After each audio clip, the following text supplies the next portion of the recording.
menangis, tersenyum atau berbisik-bisik seperti orang gila. Dia terlihat seperti manusia biasa. Semua orang tahu itu. Kalau begitu, katakanlah Muhammad itu bukan sihir atau dukun. Itu lebih benar, masuk akal. Tapi dia tidak mengucapkan mantra-mantra atau mengeluarkan kaki kayak imam pasti yang pernah kita terjadi.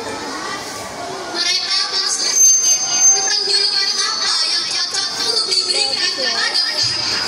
Dan pada akhirnya mereka menyerah. Apa boleh buat? Kita terpaksa menurunnya begini agar orang-orang tidak mengikuti ajarannya dan tetap mengikuti ajaran. Aku yakin orang-orang lemah dan miskin itu akan mempercayai di depan kita. Mestinya Ini dicari kelemahan Muhammad. Dia terlalu sempurna sebagai manusia. Mestinya Nabi terakhir itu tidak lahir dari kabilah Bani Hashim. Saya saja dari kabilah Yuda. Berdasarkan dengan contoh yang mereka bicarakan, dia mencari tahu lebih banyak tentang Nabi Muhammad SAW dan ajarannya di dalam beliau. Ternyata orang-orang yang dikenal Bilal sudah masuk Islam. Pada suatu malam, Bilal melihat cahaya keimanan pada hati kecilnya itu. Mengapa? Hatiku lebih condong pada ajaran Islam. Padahal aku belum mengenal ajaran itu. Apakah ini petunjuk dari Allah untuk diriku? Lebih baik besok aku temui Rasulullah di rumahnya. Seperti yang direncanakan, keesokan harinya Bilal menemui Rasulullah dan menyatakan keislamannya.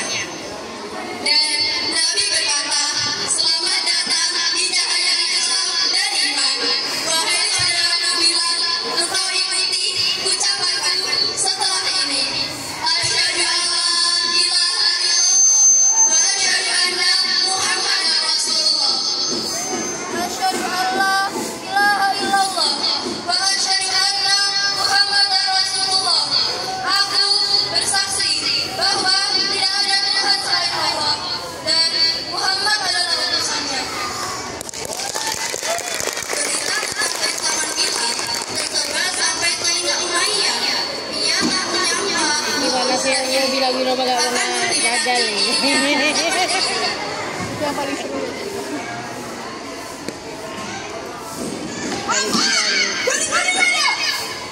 Sungguh, aku mendengar berita ini dari budakku kemarin. Budakmu itu sungguh tak tahu diri.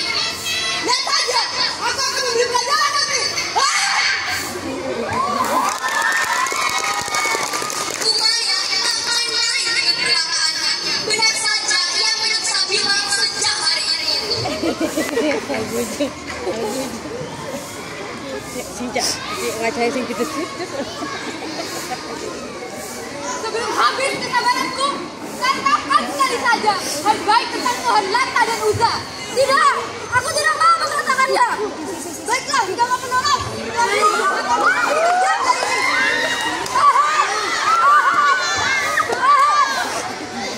Aku masih menikmati beritanya. Itulah akibat orang yang melanggar padaku.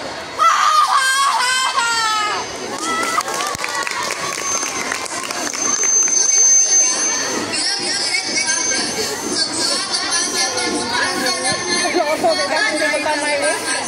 jika ada orang yang berkorban daging di sana, masalah akan sempurna. Para al-Mujahidin meletakkan batu besar di atas dada Bilal, menjepitnya sampai sisa. Namun batu itu tak menggoyahkan iman Bilal sedikit pun. Ia terus menyebut asal Allah selamanya. Bilal tak diberi makan atau meminum. Dia tidak bisa menikmati paksaan yang dilakukan oleh majikannya. Dia tahu bahwa pembelaan yang dilakukannya untuk mendapatkan keridhaan Allah. Bilal terus berkata bahwa Allah itu satu. Katakanlah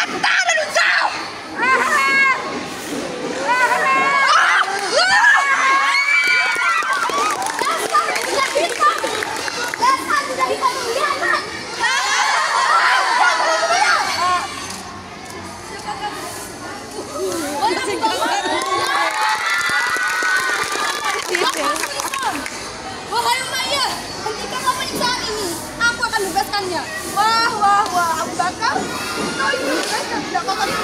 Kau mau membayar harga berapa? Apakah sedemikian? Demi Allah, aku akan bebaskannya dengan harga berapapun yang kau mau. Lihatlah, bebanku telah habis. Sekarang sisihkanlah batu besar itu.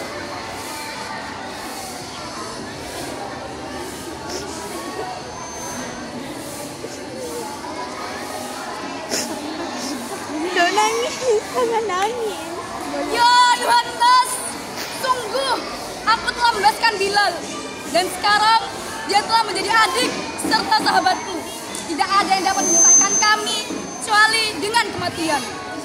Hei Abu Bakar, sungguhnya jika kau membayar satu gelas saja, akan kulepaskan budak kotor itu.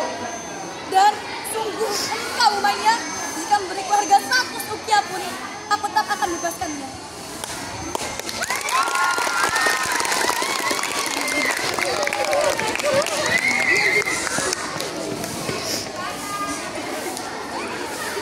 Sekian kisah singkat Bilal bin Rabah.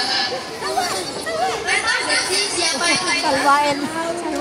Bilal itu muadzin pertama dalam Islam. Masih banyak yang lainnya. Pertama, Bilal itu orang yang tegas. Kedua, dia memiliki suara yang sangat lantang.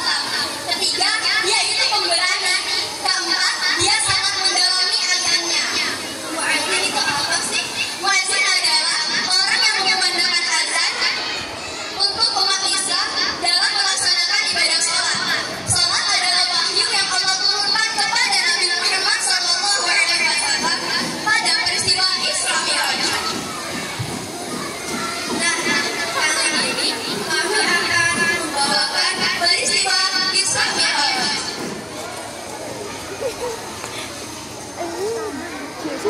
Bisa dikongok. Pinter kan tadi.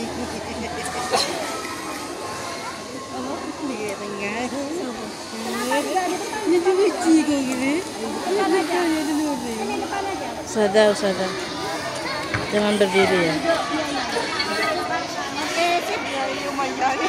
Apa itu kan ada? Oh, tak kaya ya. Lumayan.